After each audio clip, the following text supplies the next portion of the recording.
الرجيم بسم الله الرحمن الرحيم إنما يخشى الله من عباده العلماء إن الله عزيز غفور صدق الله العظيم. جس دور پہ نازا تھی دنیا اب ہم وہ زمانہ بھول گئے. جس دور پہ نازا تھی دنیا اب ہم وہ زمانہ بھول گئے. اوروں کو جگانا یاد رہا خود ہوش میں آنا بھول گئے. منہ دیکھ لیا آئینے میں پرداغ نہ دیکھا سینے میں. جی ایسے لگایا جینے کو مرنے کو مسلمان بھول گئے. اذان تو اب بھی ہوتی ہے مسجد کے فضا میں اے لوگوں. جس ضرب سے دل ہل جاتے تھے وہ ضرب لگانا بھول گئے. محترم حضرات اور مہمانان اعظام، آج میں ان یاران باصفا، شہیدان عشق و وفا، وارثان بلال اور سراخیل آزادی کے تذکرے کی سعادت حاصل کر رہا ہوں، جن کا قلب و جگر اسلام کی عظمت سے معمور تھا، جن کے چہرے پر عزم و استقلال کی کرنیں جلوہ فگن تھی، جن کا دل جذبہ جہاد سے سرشار تھا، جنہوں نے اپنی پوری زندگی اسلام کی سر بلندی اور اعلاء کلمت اللہ کے لیے وقف کر دی تھی. حضرات، اس چمنستان عالم کا پتا پتا اور بوٹا بوٹا اس بات پر شہید ہے کہ یہ طبقہ ان اصحاب کے فکر و نظر اور وارثان قلب و جگر کا طبقہ ہے، جنہوں نے ہر ملک کے ہر نازک دور میں امت کی رہنمائی دستگیری فرمائی ہے. یہ طبقہ وہ طبقہ ہے جنہوں نے ہر دور میں باطل کا مقابلہ کیا. جب بھی باطل نے حق کو چیلنج کیا انہوں نے اس چیلنج کو قبول کیا اور سر بکف میدان میں آ نکلے اور جم کر پوری بے خوفی کے ساتھ باطل کا مقابلہ کیا. یہی وہ حضرات ہیں جنہوں نے اپنے جانیں تو دے دی مگر باطل کے سامنے کبھی پیٹھ نہ دکھایا. حضرات، جب ہندوستان کی مقدس سرزمین پر انگریزوں کا ناپاک سایہ پڑا اور وہ اپنے شاطرانہ اور عیارانہ چال سے مالک بن بیٹھے، جب باشندگان ہند پر طرح طرح کے ظلم و ستم کے پہاڑ توڑے جانے لگے، جب ہندوستانیوں کو غلام بنایا جانے لگا، جب ہندوستانیوں کا خون ان کے پسینوں سے بھی ارزاں ہونے لگا، تو ایسے نازک وقت میں سب سے پہلے جس شخص نے عالم بغاوت بلند کیا وہ محدث کبیر شاہ عبدالعزیز ابن ولی اللہ محدث دہلوی رحمۃ اللہ علیہ ہے.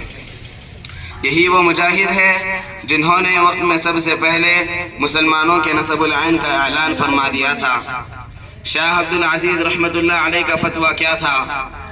جو دشمن کے نخل تمنا پر گر پڑی اور انگریزوں کی نیندیں حرام ہو گئی، جگہ جگہ آزادی کے شعلے بھٹکنے لگے اور پرچم لہرانے لگے، سینوں میں ولولے مچلنے لگے اور حوصلے میں انگڑائیاں لینی شروع کر دی، اور مسند درس پر بیٹھ کر قرآن و حدیث کے درس دینے والے علماء کرام اور خانخواہوں میں بیٹھ کر اپنے خون و جگر سے شمع اسلام کو روشن کرنے والے مشائخ اعظام اپنے مدرسوں اور خانخواہوں کو چھوڑ کر میدان میں آ گئے اور فرنگیوں کے خلاف ایک محاذ بنا کر توکل علی اللہ منزل کے جانب پہ سر و سامان کے عالم میں نکل پڑے.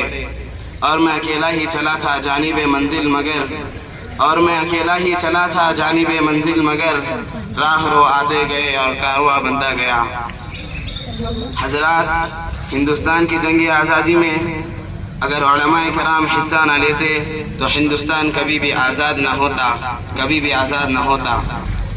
اگر یہ سرخیل آزادی نہ ہوتے تو تحریک نہ چلتی، تحریک بالا کوٹ نہ چلتی، تحریک ریش و رومال نہ چلتی، تحریک خلافت نہ چلتی. ہندوستان چھوڑو تحریک نہ چلتی.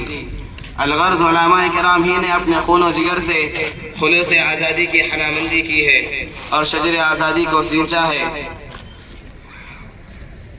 حضرات، ہندوستان میں سب سے زیادہ بیدار مسلمان ہیں اور جنگ آزادی صرف مسلمانوں نے لڑی ہے. اس کے بعد انگریز مورخ مسٹر ٹامسن اپنی یادداشت میں لکھتا ہے سن 1867 سے لے کر 1867 تک انگریزوں نے علماء کرام کو ختم کرنے کا فیصلہ کر لیا. یہ تین سال ہندوستان کی تاریخ کے بڑے علمناک سال ہیں. انگریزوں نے ان 3 سالوں میں 14,000 علماء کرام کو تختہ طار پر لٹکا دیا. ٹامسن کہتا ہے دلی کی چاندنی چوک سے لے کر خیبر تک کوئی ایسا درخت نہ تھا جس پر علماء کرام کی گردنیں نہ لٹکی ہوئی ہو۔ تامسن لاہور کی شاہی مسجد جس کے ذہن میں انگریزوں نے پھانسی کا بندہ بنایا تھا، اس میں ایک ایک دن میں 80 علماء کرام کو پھانسی چڑھا دیا جاتا۔ تامسن کہتا ہے کہ